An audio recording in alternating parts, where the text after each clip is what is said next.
కంటికంట జ్ఞానేని సొలొమోన్ అంటాడు, ఎంత చూసినా సరే దానికి తృప్తి ఉండదంట.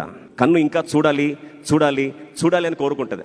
ఈ కంటికి ఎప్పుడు కూడా తృప్తి అనేది ఉండదు. విషాదకరమైన సంఘటన ఏంటంటే, చివరికి సంసోను ఆఖరిగా న్యాయాధిపతులు 16వ అధ్యాయం 28వ వచనంలో చివరికి ఏ కన్ను అయితే తనని సంతోషపెడుతుంది అనుకున్నాడో, లాస్ట్కి శత్రువు దేని పీకేశారండి? ఆ కంటినే పీకేశారు. మన కంటి విషయంలో మన తీర్మానం ఎలా ఉంది? యోబు భక్తుడు అంటాడు, నా నేత్రముతో నేనేం చేశాను? నిబంధన చేసుకున్నాను. I have made a covenant with my eyes. ఈరోజు మీరు అనొచ్చు, నా కళ్ళతో నేను నిబంధన చేసుకోవడం అంత అవసరం అంటారా అని. మత్తయి సువార్త 18వ అధ్యాయము 9వ వచనం ప్రభు అంటాడు, నీ కన్ను లేకుండా నువ్వు పరలోకం పోయడం బెటరా, లేదా కన్ను పెట్టుకొని నరకం పోవడం బెటరా? మీ చాయిస్ ఏదండి? ప్రభు అన్నాడు, నీ కన్ను ఆటంకపరిస్తే నీ కంటిని ఏం చేయాలంట? పీకేసుకోమన్నా. అంటే ఫిజికల్గా పోయి పీకేసుకోకండి. దాని అర్థం ఏంటంటే, చూడాలి చూడాలని అయితే ఆశ అనిపిస్తుందో దాన్ని చంపుకోండి అని అర్థం. ఎప్పుడైతే మన కన్ను అది చూడాలనిపిస్తుందో, నేను పరలోకానికి కంటితో పోవడం, కన్ను లేకుండా పరలోకం పోయినా పర్లే, కానీ కన్ను పెట్టుకొని నరకాకుండా వెళ్ళడం నాకు ఇష్టం.